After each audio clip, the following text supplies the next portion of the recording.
Hello everybody, my name is Devin, I'm Kyle. and today we're here for episode 17 of Style Sports NBA Edition. This episode we're going to talk about Player of the Week, we're talking about a little bit of Joakim Noah and a little bit about the Raptors and the Warriors, and go for it. So, the player of the week for the East was our hometown boy, Mr. DeMar DeRozan. He led the league in scoring with 33.3 points. He also helped guide the Raptors to a 3-0 week. He came in clutch, honestly. Yeah. He also in this week he also continued their winning streak to 5 games, really helping them push up for a higher seed in the Eastern playoff race. His highlight game came on March the 12th when against the Chicago Bulls when he finished with 42 points, 8 assists, 7 rebounds in a 122-120 overtime victory. He then followed that game up with another 40-point performance, and that was also his 7th 40-point performance of the season. Just one thing I want to say about DeRozan is he really stepped it up when Lowry was injured, right? He really did. And a lot of people were saying that now that Lowry's injured, we're going to drop a lot. But with DeRozan stepping it up a lot, we're doing very well. Doing the same. The same, but very well without him. Imagine with Lowry, if DeRozan, he probably won't keep up his numbers because obviously he's doing most of it, but if they both, figure out a way to keep it up, we could be dangerous in the playoffs. Yeah. So talk about your boy, Mr. James Harden. He also led the Rockets to a 3-0 week. He's tied for first in scoring with 33 points in the West. He had a league high 13.3 assists, which is an incredible amount. His highlight probably came on March 20th when he ran back for a game-winning layup with 2.4 seconds remaining to give the Rockets a 125-124 win. He shredded the defense Over the Denver Nuggets. And in that game, he also finished with 39 points, 11 assists, 7 rebounds, and 4 steals. So he had a pretty good game, and of course, he also helped secure the victory for them. MVP candidate. Candidate, that's a key word. MVP winner. Candidate. Winner. All right. Anyway, so, unfortunately, Joakim Noah from the Knicks, he's banned for 20 games for using a banned substance. So, the Knicks got worse. Whatever. Joakim Noah's trash. He's trash, but the Knicks are trash too. So, besides the point, so I have a quote. He said, "I tried to take a supplement to help me. I tried to take something to help me through all my injuries, and in the past, and unfortunately it backfired." So, he admitted it. He came clean. Nothing he could do about it. So, he's missing 20 games. That's really it. He misses it's the last fair. 10 and then the first 10 of the next season. Yeah, so it does carry on to the next season. So, whatever. I think it's fair. Yeah, I don't know for why sure. players still mess around with PEDs. They're gonna find out. There probably is a PED.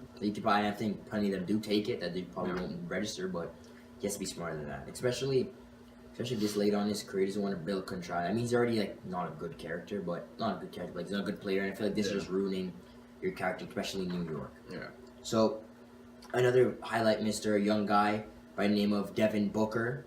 He recorded a 70-point game. Which is ridiculous. He shot 21 for 40, so above 50%, which is great. He was 24 from 26 from the free throw line. He only made 4 3-pointers, 8 rebounds, 6 assists, and 3 steals. But he also but he played 45 minutes. He basically played the entire game. Yeah.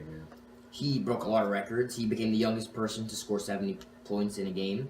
That's the most points scored in a game since Kobe's 81 in 2006. Most points by a Suns player and most points scored against the legendary franchise of the Boston Celtics. And unfortunately, they still lost. Yeah. By, what was it, 10? Yeah. 15, something like that? Yeah, that was by 10. Which is ridiculous. To be fair, they were getting creamed in the first quarter. So that makes sense, but Devin Booker literally did it all. Yeah, and I feel like, and even after the game, people like Jay Crowder and Isaiah Thomas were saying, you still lost. I think they were kind of like sore winners, if that's a term. Yeah, they were sore winners, yeah. Because even during the game, the fourth quarter, everyone in whatever the name was, TD Garden or whatever, was all cheering for them. They were all chanting for him, yeah. Yeah, and I feel like, and even after the game, and Booker was saying, he's like, I don't know if this was actually recorded, but he was basically saying, I did my share of the thing, but my team didn't really support me out. And everyone's saying, what's a big deal? Yeah, you guys. Jay Crowder said, I've never seen someone so happy to drop 70 points and still lose, right? And then Devin Booker came back at him and said, you can't guard me. So I thought that was pretty funny. But at least they're seeing life. I think, look, he's 20 years old and he has 70 points. Leave the guy alone. Like the Boston Celtics, he's like, the difference between us and them is we're going for the playoffs, they're going for the lottery, right? Mm-hmm.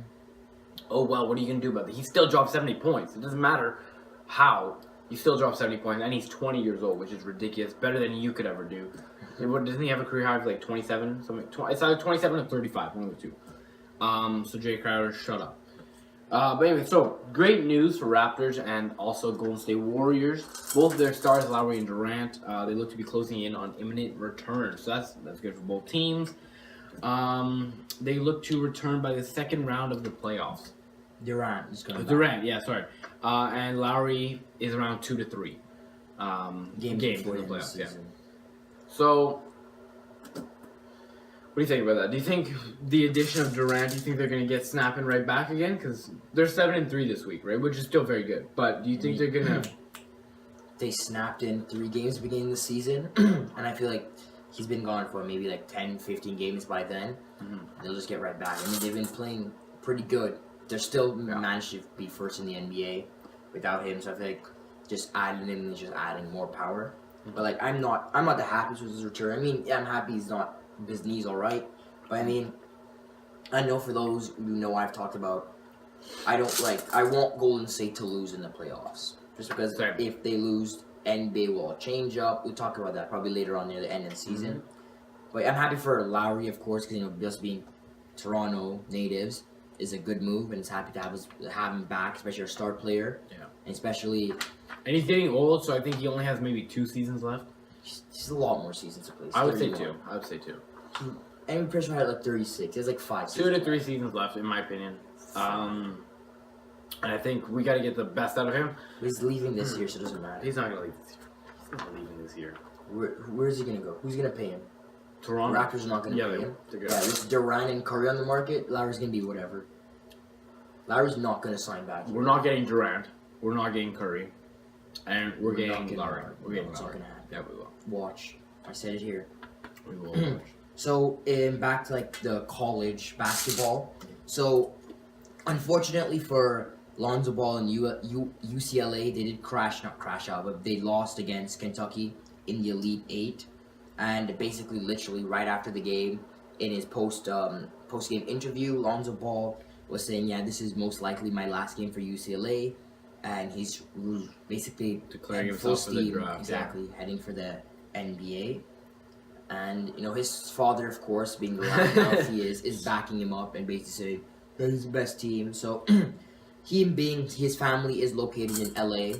And the way the lottery is going to set up, most likely, Los Angeles will get second pick, and they will, I guess, if it fits their team, they really want, I guess most teams really want this guy. Yeah. They will pick him, and he said he would love the dream to play in Los Angeles. I guess. One more quick thing about the Ball family. LeVar Ball, there's been recent clips of him playing in college. We'll have it on the screen here. It's actually really funny to see him play. He's really bad. But it's funny because it was just a fun fact that I saw it on like Instagram the other day or something like that. But there's a bit of clips of him playing ball in college. There's no way he could beat Michael Jordan. There's no way. If you got to see it for yourself. I mean, he claimed on Stephen A. Smith's show that he's undefeated one-on-one, but I'm pretty sure he was playing his sons when they were toddlers or something. Or he played one guy on TV, and it's like, okay, calm down. But one thing, we're gonna end this off with the power rankings, but just a little fun fact: the Celtics, actually last night of recording this, the Celtics passed the Cavaliers for the first seed for the first time this year. Mm-hmm. Cavaliers are 0.5 games behind. Doesn't matter though, because they got squashed by the Spurs, 103 to 70, something like that. 74. So very bad game by the Cavaliers. Very, very, very bad game. Kyrie Irving had 8 points. So after the game, he did, spend his night shooting a little bit. But whatever. So, anyways, let's go over the power rankings. Number 1, Golden State Warriors. Number 2, Spurs. Number 3, Rockets. Number 4, Celtics. And number 5 are the Wizards. I think that's fair. And Cavs are 6. Mm-hmm. So, I mean, they're in a bad slump since Yep. All-Star break. And they've then been Raptors 8 are and 7. 10. So So yeah, so Cavs have been 8 and 10 since it, and their defense, they have the 23rd best defense in terms of defensive efficiency. So and that's been the entire season. So they haven't been playing exceptionally good, especially since their whole since All-Star December. break kind of thing. Yeah, so they've been in a bad slump in 2017. But Tyronn Lue said hopefully in the last 10 or 9 games, basically the home stretch, they can fix up. I mean, most likely they're They going to make be good playoffs, because they have LeBron on their team, and LeBron is like the best player in the playoffs. So I think they're going to fix it up. But I feel like right now, they're just not tanking like on purpose, but I feel like they don't really care about this game. They already secured playoffs. Yeah, they got playoffs. Doesn't matter who they play. They'll beat them. They're probably going to get to the finals again. They will get to the finals, most likely. But anyway, so thank you guys for watching this episode of NBA Edition. If you guys enjoyed, let us know. Feel free to like, comment, subscribe, share with your friends, and also check our Instagram in the comments below for just everything. But anyways, hope you guys enjoyed. Thank you.